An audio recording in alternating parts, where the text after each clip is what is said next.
I'm out here in my garden this morning and getting my heads of cabbage harvested. These were ready to go and they were big and beautiful. And while I'm out here, I'm also pulling out my broccoli. I've already harvested my broccoli heads. I've also gotten some side shoots off of it and it has completely bolted and it's just serving me no purpose in here. So I decided to rip those out. This netting I had over the bed has been a lifesaver and has served me so well. It has kept almost all the bugs off of the cabbage and the broccoli. I only found one cabbage worm, one moth out of everything, and it didn't do any damage. So I'm just really glad that I was proactive about putting this netting over the bed.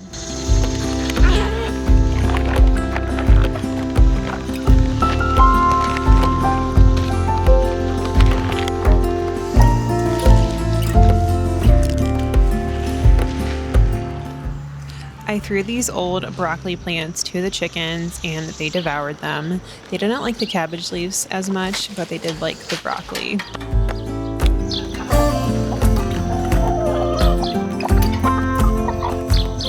You'll notice in this video that it looks kind of like a foggy morning here in Northeast Ohio, but it's actually not fog. It's a wildfire smoke. Before I even heard anything about this, I came outside and I smelled the smoke. I saw it in the air and I knew immediately what was going on.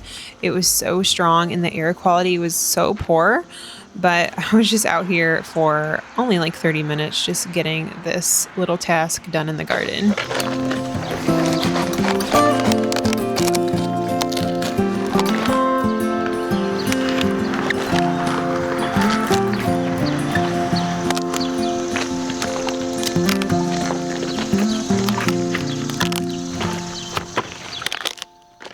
I grew this cabbage from seed and it is just so satisfying to see it all come to completion and be ready to harvest it. If you garden and you grow stuff from seed, you just know that it is so satisfying to see the fruits of your labor. I'm getting these washed off. There is a lot of dirt on them and then bringing them inside so we can get started on making our Curtido.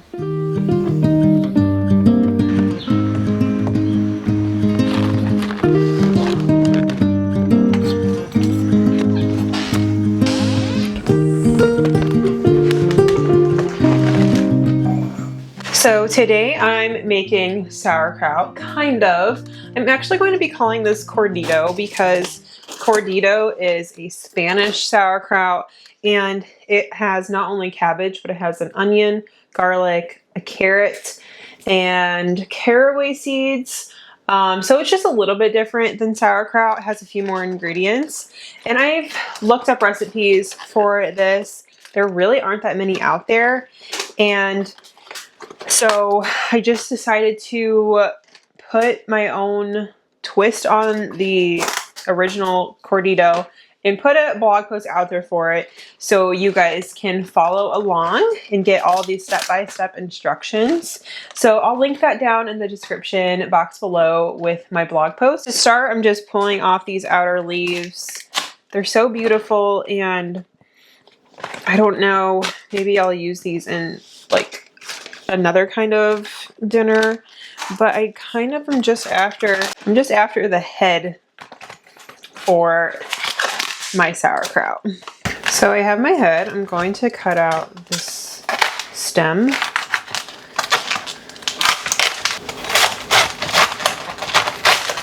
I love seeing the inside of cabbage. It's so beautiful, especially like a purple cabbage, but even still, this is so gorgeous. I'm going to be using a food processor for this. You don't need a food processor, but I just prefer the texture of the cabbage when it's been sliced in a food processor.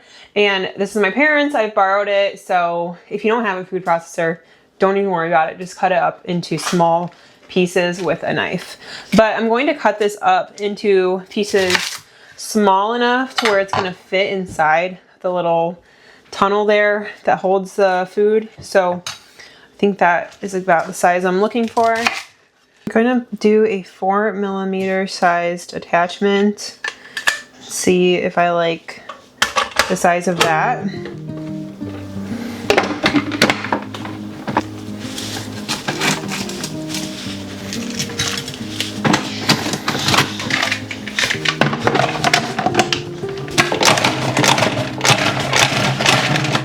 We'll see how that looks.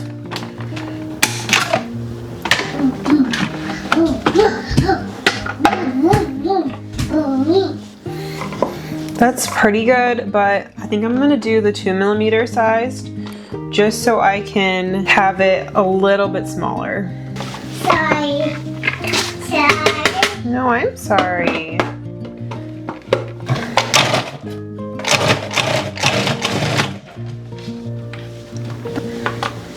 Okay, that 2mm is like the perfect size for me. I love it to be a little bit on the thinner side.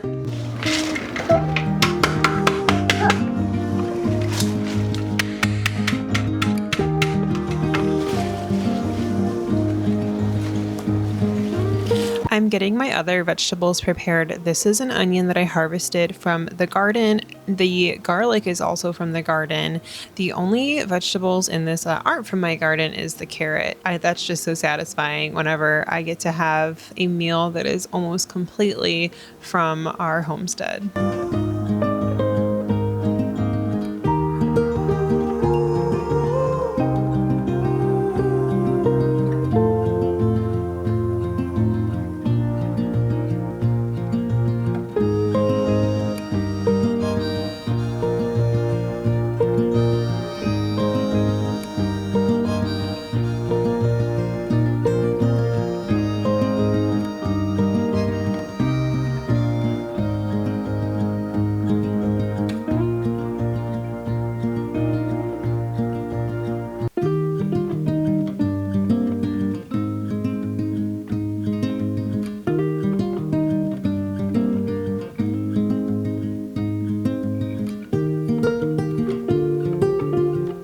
I first started off with the slicing blade for the onion, but then I wanted to switch to just the regular blade that shreds it down really small pieces because the pieces of onion were just a little bit too big for me and I didn't want big chunks of onion in this. And then I also used the same blade for the carrots and the garlic.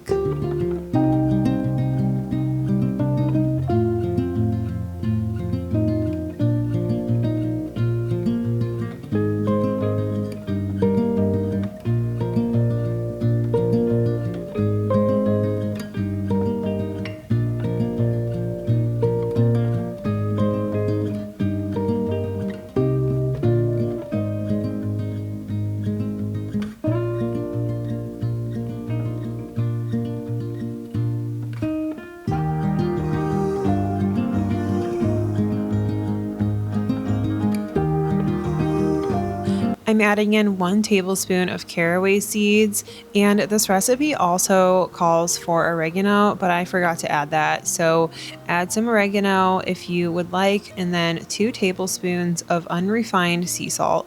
I use Redmond's in my kitchen. And then I also add 1/2 cup of water. I know traditional sauerkraut doesn't ask for water. You just are naturally extracting the juices from the cabbage, but I like to add a little bit of water just to help it along and give it a little bit more of a brine.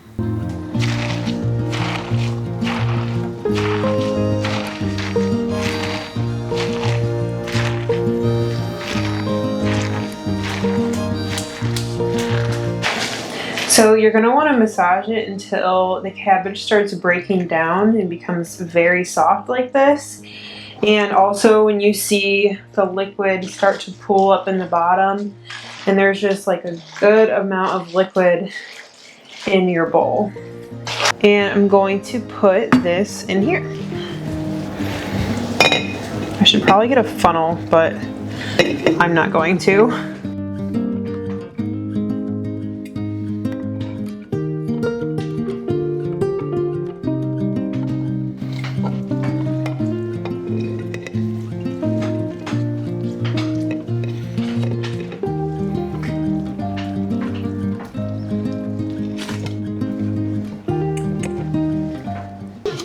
Just really pack the sauerkraut or Curtido. I keep calling it sauerkraut, but it's actually Curtido.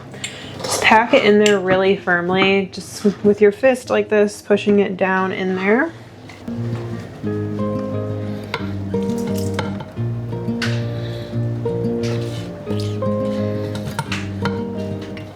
So I really could have done more cabbage because my jar is not all the way full. Or maybe it was just I had a small head of cabbage, but I think I'm just gonna leave it like this. I'm not going to shred any more cabbage. I'm just gonna push this down in and then take a leaf.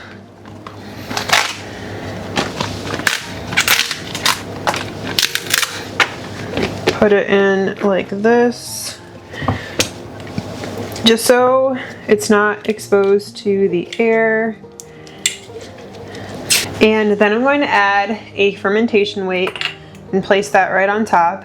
This isn't really necessary, but I have them, so I'm going to use them. I'm just going to do 2 because why not? And then I'm going to put a lid on this. Not all the way tight because you want the air bubbles to be able to escape. And this will sit on the counter for a minimum of 5 days or up to 3 weeks, just fermenting and getting nice and sour. The longer it sits, the more sour it will become. So if you're new to eating sauerkraut, you could probably just go on the 5-day side. But if you have been making it a while, you love the taste of it, you could probably have it sit out for like 2 to 3 weeks. Just keep an eye on it. And you can even like try a little bit if you want to kind of see if it's to your liking. But I will probably have this out here for probably a week and a half, and then you'll place it into the fridge and just eat it. Eat as much as you can because it'll have all those great life cultures and probiotics in it. It is so good for your health and your gut microbiome. So I'm actually the only one in my family who eats sauerkraut. Actually, my daughter does like it a little bit, but she doesn't eat a lot of it. So I would make another batch of this with the other heads of cabbage, but this will probably last me 6 months. So I am not going to make another one. And hopefully by the time my fall cabbage is ready to harvest, this will be almost gone. And then I'll just have a whole another batch to make. As far as this other cabbage goes, I am just going to make some coleslaw in the upcoming weeks and then maybe come up with some other dinners to use with this.